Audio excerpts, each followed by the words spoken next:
What's going on, ladies and gentlemen? We are back once again with a big video here. Now, we got Jake Paul versus Tommy Fury going on this weekend. Huge fight. We got Krylov and Spann fighting this weekend. That's a huge fight. We got Tatiana Suarez making her long-awaited return to the octagon after she hasn't fought in years and years and years. So I'm super excited for all those things that are coming up. And I'd love to cover some of that UFC card, but I need subscribers. So I'm going to be talking about something for the dirty, filthy, rotten, casual fans out there today. The ones who only tap into the fight game every so often. I'm going to be covering the casual Jesus Christ today. And that would be Mr. Conor the Notorious McGregor. And I'm going to be talking about basically the fight lining up with Michael Chandler and my thoughts thus far. Obviously, we're not going to get into a breakdown of the fight today. We're not going to get into a prediction for the fight today because it's far too early. We don't have a date. Conor's not even being drug tested yet, so we got another 6 months before the fight can even happen anyway. So, I'm just going to be giving my thoughts on the matchup and anything that came to mind when I saw this matchup. So, I think the matchup makes sense. A lot of people don't like that it's Chandler. Some people think he should be fighting somebody that's better, but I disagree. I think that Conor is 2-3 in his last 5, I believe. And I believe that's the same record for Michael Chandler, 2-3 in his last 5. And I think both guys are that tier down from the real elite guys. So you got the real elite guys, and then the next tier down would be Michael Chandler and Conor McGregor. So I think it's a fair fight. Now, ideally, if I could have chosen Conor McGregor's opponent for this return fight, I would have picked Rafael dos Anjos. I think the story's there.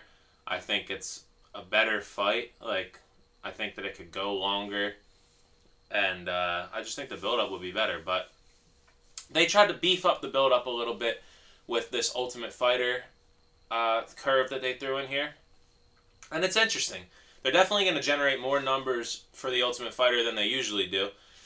I mean, people weren't really tuning in for Pena Nunes on the Ultimate Fighter, but I guarantee people are going to be tuning in to see Conor. And people like Chandler, too. Ever since he's gotten onto the UFC scene, he's definitely blasted in popularity higher than he ever was before. So, I think it's a good move by the UFC.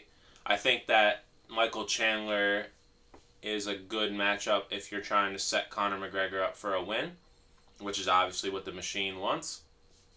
So a couple of my thoughts are that I think Conor, we want to know how he is off the leg. Is the leg good? Is he going to be the same kind of striker that he was before? He had a problem with leg kicks in the Dustin Poirier fight, the first one, well, the second one, but the first one recently. Can he take kicks on that leg? How is it healed? Another thought I have in this fight is, why is it 170 pounds? I know why, but I hate it. I wish these guys would just either fight a lightweight at lightweight or fight a welterweight at welterweight. Why do you need to fight a lightweight at welterweight? And then he goes and parades around like, oh, I have knockouts across 3 divisions. I'll fight at any weight. Yeah, you'll fight guys at your weight at a different weight. That doesn't count, bud. You got guys like Donald Cerrone who were a lightweight who went up to welterweight and fought Matt Brown, fought Leon Edwards, fought guys who are real welterweights. Conor McGregor doesn't do that. So that's all nonsense. It's all propaganda. Most of everything involving Conor McGregor is all propaganda and nonsense and fabricated. And once you're a real MMA fan or a real fight fan, you see through the mist a little bit. But they're going to tell this story. He's going up to welterweight again, yada, yada, yada. And I don't like that for Chandler. I think he's probably going to be even less in shape cardio-wise. Obviously, he's in tremendous shape from an optics standpoint. But he's probably going to be blown out even more. He already only has about a round in him. So, I mean, it's going to be probably easy pickings for Conor McGregor. Um, I wouldn't be surprised if Conor wins.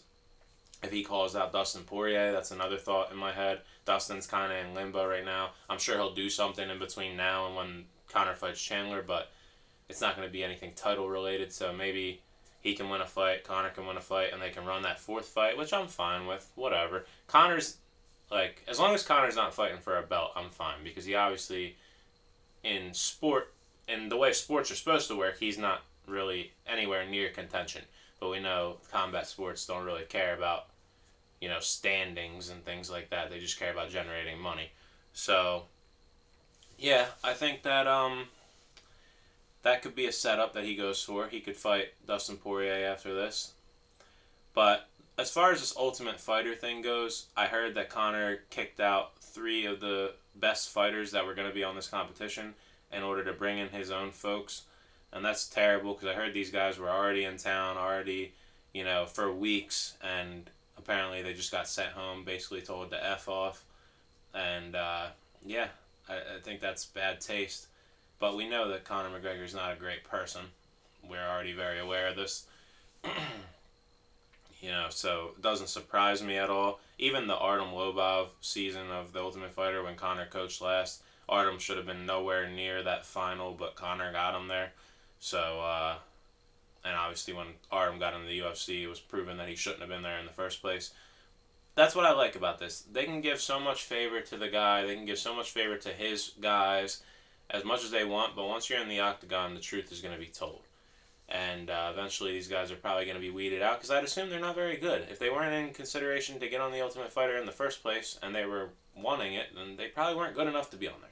So I'm sure they'll get eliminated, and then I'm sure they'll get brought back on some bull, and then I'm sure they'll get eliminated, and then I'm sure they'll get brought back again, because Conor has a way about him, and Dana White does not care what Conor does. Conor McGregor could spit in Dana White's face, and Dana would wipe it off and lick it. That's disgusting. I don't know where I was going with that, but you know what I mean. Um, yeah, so I think that Chandler is already starting to chirp at Conor on Instagram from what I saw, which is great, because I do not want to see the nice Conor McGregor. Nothing was worse than the build up with Cowboy and the build up with Dustin in the second Dustin fight. It was just like, dude, this isn't you. We don't want to see you be respectful. I would want to see him be respectful if that was genuinely him. He's genuinely a scumbag dude. He's a horrible person.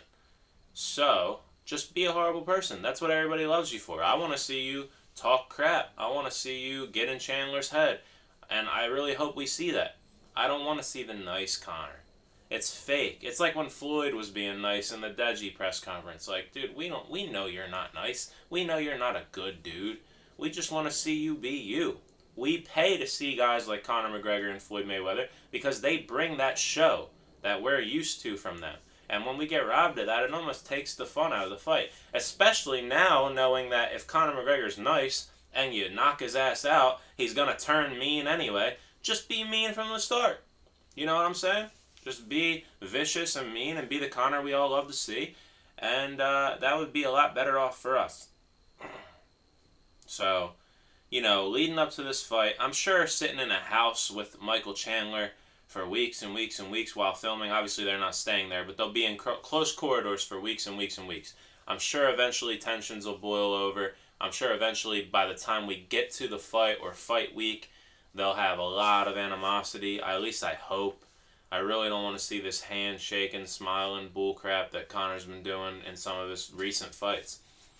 So, yeah, I want to be entertained. That's what Conor McGregor fights in 2023 are all about. Entertainment. They're not about where he's at in the rankings. They're not about achieving any goals or proving anything. He's past that. What he's going to be doing now is just trying to put on exciting fights and entertain us. And that's what I want to see. Michael Chandler's an explosive fighter, and Michael Chandler's going to walk right onto them shots. And we want to see Conor McGregor get the knockout, right? That's what every dirty, filthy casual wants to see, right? So, I think we're in line for that. Again, I'll obviously break the fight down as it gets closer. I have to watch footage. I have to get myself in line with what I think will actually happen. But my initial thoughts are Conor probably just starches him. I really do think so. I know people are confused by the fact that Chandler's had a couple exciting fights, but if you look at his record in the UFC anyway, it's piss poor. He beat Hooker. I almost said Dan Henderson. That would have been impressive. If he beat Dan Hooker. Probably the worst performance Dan Hooker's ever had in his career. He was literally just circling the octagon, throwing a leg kick every now and then, and watching Chandler hunt him down, and got caught with one shot and was done. And on top of that, look what Dan Hooker's recent record has been.